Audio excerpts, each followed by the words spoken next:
Hoje nós vamos falar sobre reserva de emergência, mas antes, deixa eu te fazer uma pergunta. Se acontecer algum imprevisto hoje, você tem dinheiro guardado para resolver isso com tranquilidade? Ou precisa pegar um empréstimo, usar o cheque especial, ou até mesmo pedir ajuda para alguém da família? Porque é isso que acontece com muita gente hoje em dia. Mas antes de começar, já se inscreve no canal, ativa as notificações e bora pro vídeo. Reserva de emergência é um dos planejamentos mais importantes da vida financeira e, ao mesmo tempo, é um dos mais ignorados.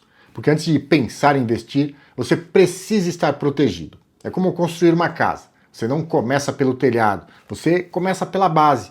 E na vida financeira, a base é a sua reserva de emergência. Ela é quem traz segurança, ela é quem evita o desespero, né? E ela é quem impede você de mexer nos investimentos de longo prazo na hora errada. Porque muita gente acaba vendendo as suas ações, os fundos imobiliários no prejuízo, simplesmente porque não tinha uma reserva. E reserva de emergência é algo simples. É um dinheiro guardado para quando a vida sair do roteiro. Perdeu o emprego, apareceu um problema de saúde, quebrou alguma coisa em casa, surgiu um gasto inesperado com os filhos, e acontece. É normal na vida de todo mundo. E a reserva existe exatamente para isso. Ela não é um investimento focado em rentabilidade, ela é proteção. E quando você entende isso, a sua visão sobre dinheiro muda completamente. Agora vem a pergunta que todo mundo faz. Quanto eu preciso ter? O ideal é guardar entre 3 e 6 meses do seu custo de vida. Mas se você é autônomo, microempreendedor ou tem uma renda que varia muito, o ideal é buscar algo aí próximo de 12 meses, que quanto maior, melhor. Principalmente se você tem filhos, né, ou pessoas que dependem de você. Eu mesmo já passei por isso quando eu cuidei da minha mãe durante muitos anos. Naquela época eu não tinha reserva, não investia, não fazia nenhum planejamento e muito menos tinha acesso a tanta informação como existe hoje. Mas isso é um assunto aí para um outro vídeo. Então, vamos para um exemplo simples. Se o seu custo de vida é de R$ 3.000 por mês, o ideal seria ter entre 9 e 18 mil reais guardados. E dependendo da sua realidade, até 36 mil reais. Mas calma, você não precisa montar tudo isso da noite para o dia. Claro que se você já tem esse dinheiro, ótimo. Mas o importante é começar, mesmo que seja aos poucos. Porque reserva de emergência não se constrói na velocidade, se constrói na consistência, na disciplina de poupar um pouco todo mês. Agora vamos falar aonde deixar esse dinheiro. E aqui existem 3 pontos importantes. Primeiro, liquidez diária, ou seja, facilidade para acessar o dinheiro rápido a hora que você precisar, inclusive aos finais de semana e feriados, porque emergência não escolhe nem hora nem dia para acontecer. Segundo, segurança, prefira instituições sólidas, os famosos bancões, um Itaú, um Bradesco, um Santander. Reserva de emergência não é lugar para inventar moda.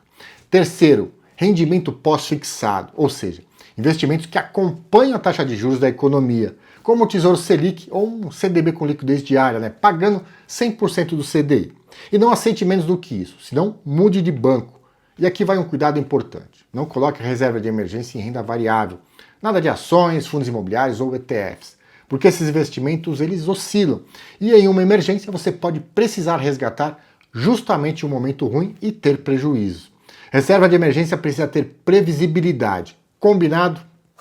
Agora uma observação prática e que pouca gente fala. No Tesouro Selic, o resgate acontece em dias úteis e normalmente até às 13 horas. E se passar desse horário, o dinheiro cai só no próximo dia útil. Já alguns CDBs com liquidez diária permitem resgate a qualquer momento, inclusive aos finais de semana e feriados. Por isso, muitas vezes, faz sentido dividir a reserva. Uma parte em Tesouro Selic e outra parte em CDB com liquidez diária. Porque imagina surgir uma emergência num feriadão prolongado e você não conseguir acessar o dinheiro. Então, organização também é estratégia. Agora deixa eu te explicar algo muito importante, o famoso FGC. FGC significa Fundo Garantidor de Crédito. E de forma simples, ele funciona como uma proteção. Se o banco onde você investiu quebrar, o FGC cobre o seu dinheiro até um determinado limite. Agora um alerta, nem toda instituição tem cobertura do FGC, por isso pesquise antes de investir. Um exemplo é o 99PI, ele não tem essa proteção por ser uma conta de pagamento, então fiquem atentos. E hoje o limite do FGC é de R$250 mil por CPF e por instituição financeira, com um teto aí de R$1 milhão a cada 4 anos. Ou seja, se você tiver R$250 mil em um banco, você está coberto, isso dentro dessa regra. Mas aqui entra um cuidado importante. Não adianta colocar 400 mil em um único banco, porque o valor acima disso não terá cobertura. Então, o ideal é dividir valores maiores, isso para CDBs. E claro, se for um Tesouro Selic, não precisa fazer isso. Apesar de não ter FGC, ele é do Tesouro Nacional e não tem esse tipo de risco. Agora outro ponto importante, nem todo banco é igual. Tem banco sólido, grande, estruturado e tem banco pequeno, que muita gente nunca ouviu falar. E é aqui que muita gente se ilude, porque alguns bancos menores oferecem taxas maiores para atrair investidores. Mas existe uma lógica simples no mercado financeiro. Quanto maior a promessa de retorno, maior tende a ser o risco. Por isso, na reserva de emergência, segurança vem antes da rentabilidade. E uma forma de analisar isso é olhando o índice de Basileia. O índice de Basileia ele funciona como um termômetro da saúde financeira dos bancos. Ele mostra se o banco tem estrutura suficiente para suportar momentos difíceis. Então, quanto maior esse índice, mais saudável tende a ser o banco. E hoje o Banco Central exige um mínimo aí de 11% para a maioria das instituições. Nos bancos cooperativos, como o Sicredi ou o Sicope, a exigência é de 13%. Para você ter uma ideia, hoje, em maio de 2026, o Itaú tem um índice de Basileia de 14,8%. Já os bancos menores podem operar aí próximo do limite. Então, cuidado, porque aqui não é sobre ganhar um pouco mais, é sobre proteger o seu dinheiro. Agora, alguns erros que você precisa evitar. Misturar reserva de emergência com investimentos de longo prazo, usar a reserva para consumo do dia a dia, usar o dinheiro e não recompor depois, e esquecer de ajustar pela inflação. Porque com o tempo o dinheiro perde valor e a sua proteção também diminui. Mas quando você tem uma reserva, você dorme melhor, toma decisões melhores e para de viver no desespero. E isso não é só sobre dinheiro, é sobre ter paz, é sobre ter estrutura para cuidar da sua família e também atravessar momentos difíceis com mais segurança. Por isso, se você ainda não começou a sua reserva, comece hoje, nem que seja aos poucos, mas comece.